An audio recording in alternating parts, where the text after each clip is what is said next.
Hello and welcome to Rowan, everyone. I'm Kerry Kimber and I'm here with Georgia Farrell, who has designed a really striking and beautiful make-along project for us to enjoy together. It's called Textured Tiles Sweater. So, Georgia, do you want to tell us all about it? I'd love to. So behind me, you can see here my textured tile sweater. So it's a kind of loose fit, boxy shaped sweater, very relaxed kind of style. And it's made in quite a modular kind of way. So you can see the tiles at the bottom here that are worked in vertical kind of strips that are then joined together to create the entire bottom, part of the sweater. And then the top section of the sweater is worked in one piece, including the sleeves. So then we've got some short row shaping for the shoulders. We've got I-cord trims. We've got all sorts of different techniques going on.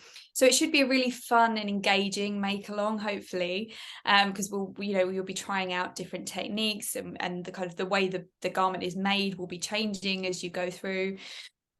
So yeah, it should be a lot of fun, and obviously we can have fun with the color as well because it's worked in one of our favorite yarns, Rowan's Felted Tweed.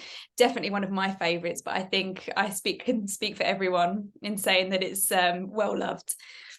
So it should be a really fun make along.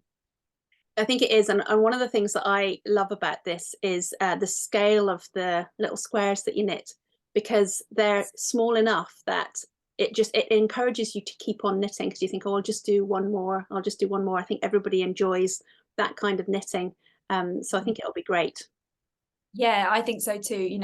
It's fun to see the pattern emerge and adding in different colors and that kind of thing as you're working the tiled kind of section of the sweater at the bottom, definitely. Yeah, absolutely. So I know that you take a lot of your inspiration for your designing from architecture and the built world around us. Uh, what's inspired this project? Yeah, so I actually designed this project while I was on holiday in Morocco, and famous for their tiles, and probably you might imagine more elaborate, decorative kind of tiles. Typical me that gets drawn to something a bit more simple and very clean lines. But yeah, it was a tiled floor, and it sparked an idea.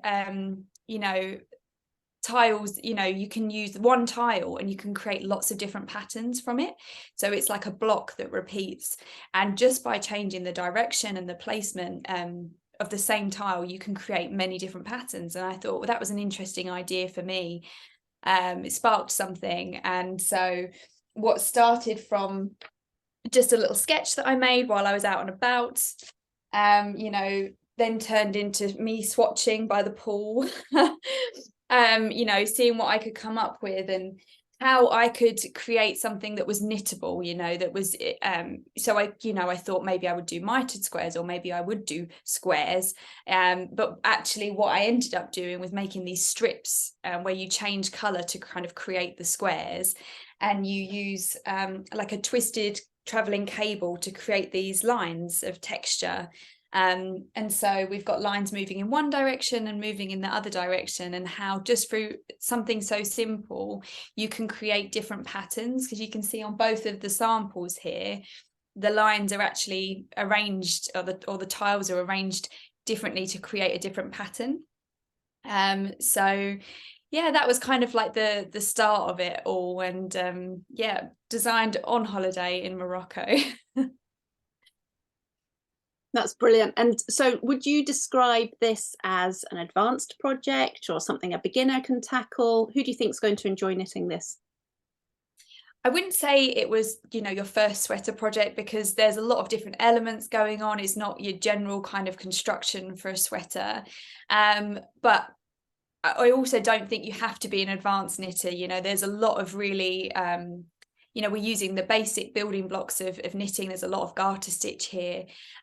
If you've never done these kind of twisted traveling cables before, that's absolutely fine, because we're actually going to have tutorials that are going to come along with each release to help you with some of these different techniques that we'll be covering.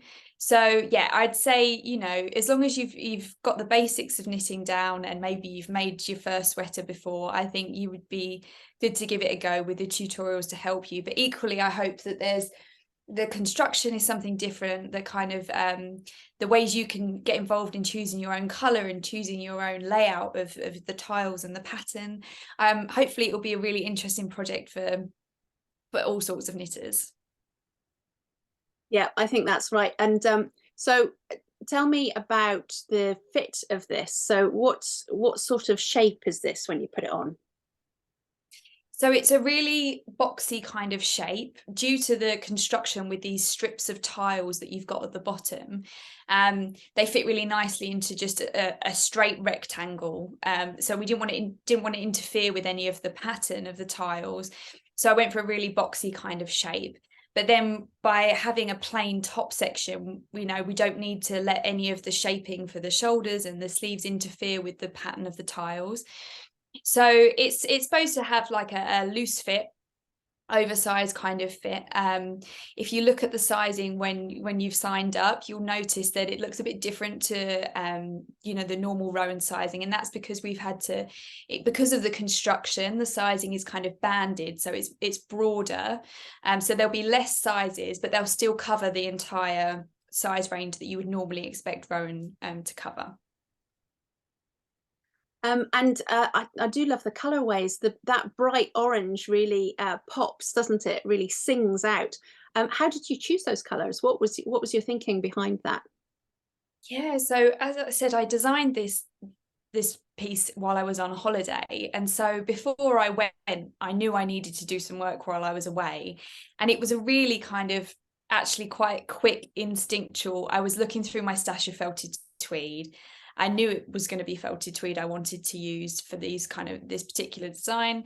I didn't know anything about it, what it was going to be yet, so I kind of just grabbed a bunch of colors that I loved. So at the time, I was obviously in an orange phase because the zinnia, the beautiful orange, features in both of the colorways that I've created, and it's kind of like the link and the overall kind of pop for the design. So we've got a 2-color colorway, and then we've got a 6-color colorway. And I hope that gives you kind of lots of options depending on what you like, or what you like to wear, what kind of what you've got in your stash maybe as well, what you can add into buying some extra to create the sweater, and just you can have a lot of fun with it, I think, is what I really want people to do. I've chosen these colors, but we're going to talk more in the welcome video about how you can pick your own colorways. I'm going to give you some sort of like advice about how I went about putting those colors together. But generally, they're just colors that I love, and it's interesting. It's more about the placement, I think, especially in the 6-color colorway. It's about not just the 6 colors, but there's a lot of the 1 color at the top, and then there's smaller amounts of the colors at the bottom, and then there's only a tiny amount of the trim color and the embroidery color. So it's about thinking about where you want to put the colors and how much of colors you want, and we'll talk a bit more about that. Yeah, and I think there's so much choice, isn't there? It's such a vast array of felted tweed colors that it could be great fun, but also a little bit confusing, if you don't have some helpful pointers. So like you say, there will be a welcome video when you sign up. And in order to sign up and join this make along, you just need to click the link. You'll find it in social media, on the website, all over the place, probably.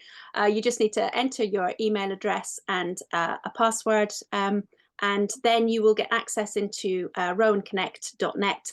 And that's going to be the home of the make along. And in there, you'll first of all straight away have your welcome video with some top tips, suggestions of what you're going to need, all that kind of thing. You'll also have some other information, and you'll have a list of when the releases are going to be made available and the dates of our live meetups, because that's one of the quite special things for this make along, something we haven't done before. So do you want to tell us a little bit about our meetups? Yeah, absolutely. So this should be a really fun way of getting a real kind of community feel during this knit along. So there won't be a release every week because some of the sections are actually going to take longer to knit than others, but there will be a live meetup every week. And so on weeks when we've got a release, there'll be tutorials included within the live session. But other than that, there'll be chances to chat, to share how you're getting on, maybe share your work. You know, you might want to show what your progress. You can ask questions and just get that real sense of community that we all love with a make along, you know. Yeah, I think it's going to be really quite special, and we're going to record those sessions. So if you can't meet, if you can't join us live for those meetups, then you'll be able to watch them, and you'll get the tutorials that way as well. So they'll always be available. So yeah, I think it's going to be it's a fantastic, really unusual, very striking design. I think it's going to be very enjoyable to knit. I think we're all going to enjoy the sense of community. Yeah, I'm looking forward to welcoming everybody. So thanks, Georgia. Thanks for telling us all about it. We would love to encourage you all to sign up. So we're looking forward to welcoming you. Bye for now. Okay.